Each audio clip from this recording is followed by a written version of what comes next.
లడ్డు ఏమన్నా ఉంటుందా? నెయ్యి అయిపోయింటుంది, లడ్డు అయిపోయింటుంది. మరి ఏ నెయ్యి తీసుకున్నారు? ముఖ్యమంత్రిగా చంద్రబాబు నాయుడు గారు 2024లో ప్రమాణ స్వీకారం చేసిన తర్వాత 2024లో ప్రమాణ స్వీకారం చేసిన తర్వాత జూన్ 12, 21, 25, జూలై 4 ఈ 4 తారీఖులలో నెయ్యిని సప్లై చేసి ఉంటాయి కదా ఏ కంపెనీలైతే, ఆ నెయ్యిని శాంపిల్స్గా తీసుకొని పరీక్షించినారు.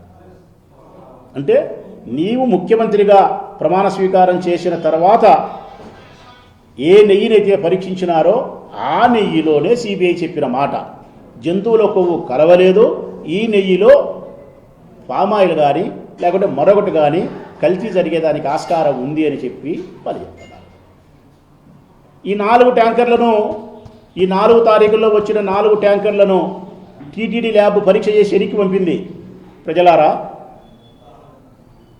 జూన్ 12, 21, 25, జూలై 4, 2024 ఈ 4 తారీఖుల్లో ముఖ్యమంత్రిగా చంద్రబాబు నాయుడు ఉన్న సందర్భంలో ఈ 4 తారీఖుల్లో 4 ట్యాంకర్లు పైకి వస్తే టీటీడీకి సంబంధించిన ల్యాబ్ పరీక్షించి ఇందులో నాణ్యత లోపం ఉంది అని చెప్పి వాళ్ళు రిజెక్ట్ చేసినారు.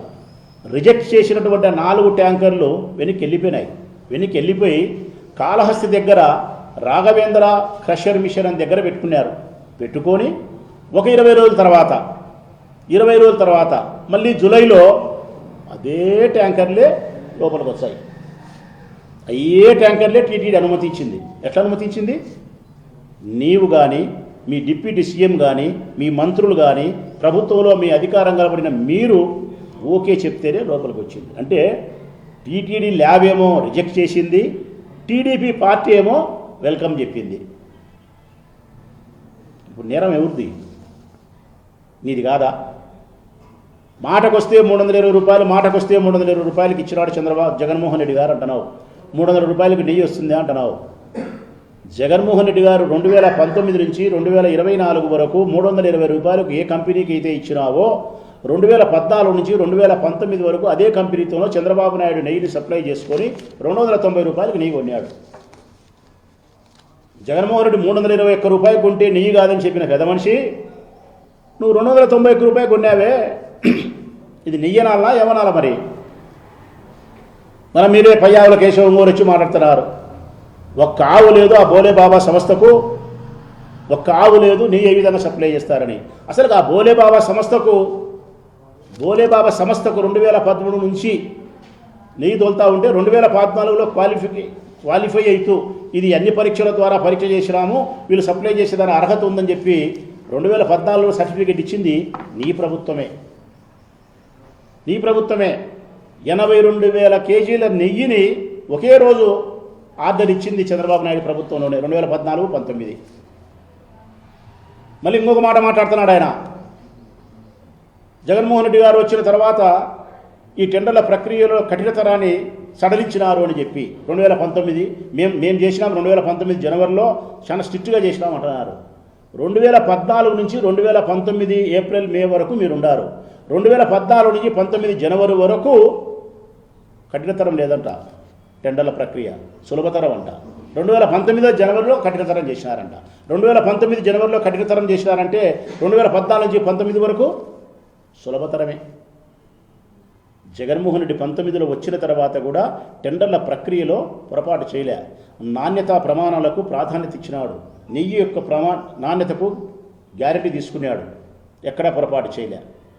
నీ ఇష్టం వచ్చినట్టు నువ్వు మాట్లాడుతానే ఉండవు. అసలుకుంగా ఎంత అంటే బరితెగించింగా ఎట్టి పరిస్థితుల్లో కూడా ఈ లడ్డూ ప్రసాదములో జంతువుల కొవ్వు కలిసింది అని రాపిచ్చేంత వరకు నిద్రపోనంటున్నావు. సుప్రీంకోర్టు చెప్పింది, నీకు లెక్కలేదు. ఈ దేశంలోనే అత్యున్నతమైన న్యాయస్థానం సుప్రీంకోర్టు జోక్యం చేసుకొని చెప్పింది, నోరు మూసుకొని ఉండండి, సిబిఐ చేత మేము దర్యాప్తు చేపిస్తాను అని చెప్పి. సుప్రీంకోర్టు లెక్క చేయలే. సిబిఐ ఈ దేశంలోనే అత్యున్నతమైన దర్యాప్తు సంస్థ. సిబిఐ దర్యాప్తు చేసి నివేదిక ఇచ్చి జంతువులకు కలసలేదు అనింది. అది కరెక్ట్ కాదంట.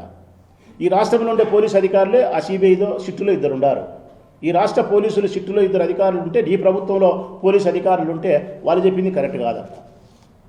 NDTV lab NDRI lab Gujarat హర్యానాకు సంబంధించిన ల్యాబులు రిపోర్ట్ ఇస్తే ఆ ల్యాబ్ రిపోర్ట్లు కరెక్ట్ కాదంట, మేధావులు చెప్తే కరెక్ట్ కాదంట, భక్తులు చెప్తే కరెక్ట్ కాదంట. మరి ఎవరు చెప్తే కరెక్టు? సిబిఐ చెప్తే అబద్ధమంట, సిబిఐ చెప్తే నిజమంట. సుప్రీంకోర్టు ఆదేశం లెక్కలేదంట, నారావారి మాట అంతే ఆజ్ఞ. అంటే ఫైనల్గా నీ ఉద్దేశం ఏంటంటే జంతువుల కొవ్వు కలిసింది అనాల. మళ్ళీ ఏకసభ్య కమిషను. దేనికి ఏకసభ్య కమిషను? సుప్రీంకోర్టు ఆదేశాలతో సిబిఐ దర్యాప్తు చేసి నివేదిక ఇస్తే ఆ దర్యాప్తు నివేదిక కాదని చెప్పి ఏకసభ్య కమిషన్ ఆంధ్రప్రదేశ్ పోలీసులతో నువ్వు మళ్ళా విచారణ చేయిస్తే ఇది ఏమన్నా అర్థం ఉండే మాటేనా? 10వ తరగతి పాస్ అయిన తర్వాత మళ్ళీ 2వ తరగతిలో కూర్చోబెట్టేట్టు నువ్వు చెప్పే ఆధారం. 10 పాస్ అయ్యేలాగా 11 పోవాలా. సిబిఐ దర్యాప్తు చేసిన తర్వాత నీకు నమ్మకం లేకపోతే సిబిఐ కంటే ఈ దేశంలో ఏదైనా పెద్దది ఉంటే చూడు. ఒకవేళ ఈ దేశంలో పెద్దది లేకుంటే పో రష్యాకు అమెరికాకు నీ ధూమ్ దగ్గర ఊరేగా అక్కడ తీసుకురావచ్చు. ఆలోచన చేయి. భారత పార్లమెంటులో పెట్టి అమెరికాకు సంబంధించిన దర్యాప్తు చేపిస్తామని చెప్పి తీసుకొచ్చి పెట్టు, మాకు అభ్యంతరం లేదు.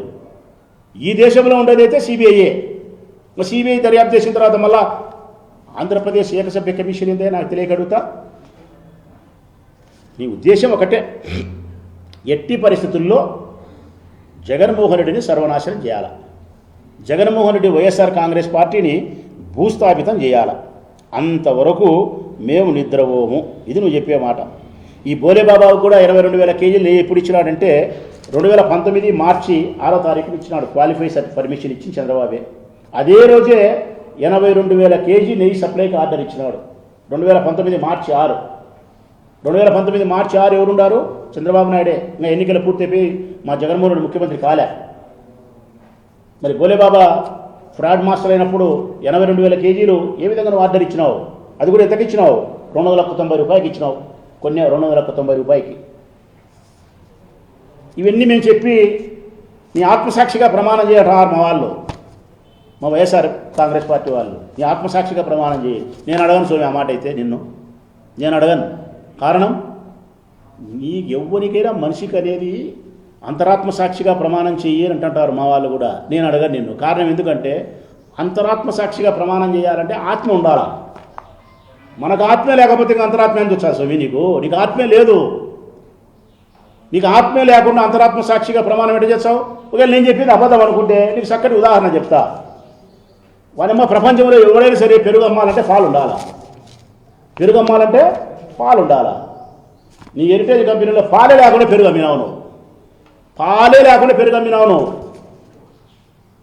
ల్యాబ్ రిపోర్టు చేసి నీకు ₹1,00,000 జరిమానా ఇచ్చినారు. నీ హెరిటేజ్ కంపెనీకి ఏమని? నాణ్యతా ప్రమాణాలు పూర్తిగా లోపించినాయి, ఇది పెరిగే కాదు అని చెప్పి జరిమానా వేస్తే ₹1,00,000 జరిమానా కట్టినావు. మరి జరిమానా కట్టామంటే అర్థమేమని? తప్పు చేసినానని చెప్పి ఒప్పుకోవడం. నీ హెరిటేజ్ కంపెనీలో పాలు లేకుండా పెరుగు అమ్మినావు. పాలు లేకుండా పెరుగు అమ్మిన నా కొడుకు ఈ భూమండలంలో నువ్వు తప్ప ఎవరుండరు. ఈ భూమండలంలో ఎవరుండరు, ఈ రాష్ట్రంలో కాదు. ఇంకా పాలే లేకుండా పెరుగు అమ్మినటోనికి ఏం పెద్ద పని అబ్బా? నువ్వు అంతరాత్మ సాక్షి కంటే ఏమొచ్చదు నాకు? నీకు ఇది సరిపోదు స్వామి, నీకు ఇది సరిపోదు. ఇంకా దీనికి పులి స్టాప్ పడాలంటే సిబిఐ సరిపోలే, సుప్రీంకోర్టు సరిపోలే, భక్తులు సరిపోలే, మా ఆధారాలు సరిపోలే, మా ల్యాబ్ రిపోర్ట్లు సరిపోలే. ఇంకా దీనికి ఒక్కటే మార్గమే. ఇంకా ఏమి లేదు దీనికి. ఇంకా దేవదేవుడైన వెంకటేశ్వర స్వామి నిరూపించుకోవాలి తన యొక్క పవిత్రతను. నిరూపించుకోవాలంటే దుష్ప్రచారం చేసినటువంటి మాటలు, స్వామివారికి అపచారాన్ని కలిగిస్తే నీ నోట్ల నుంచి వచ్చిన మాటలు ఏదైతే ఉన్నాయో దీనికి శిక్షగా నీ నోరు పడిపోవాలా, నీ మాట పడిపోవాలా. మేము గన జంతువుల కొవ్వు కలిసి ఉంటే మా చేతులు పడిపోవాలా. బంగారంగా చెప్తున్నాం, మా చేతులు పడిపోవాలా.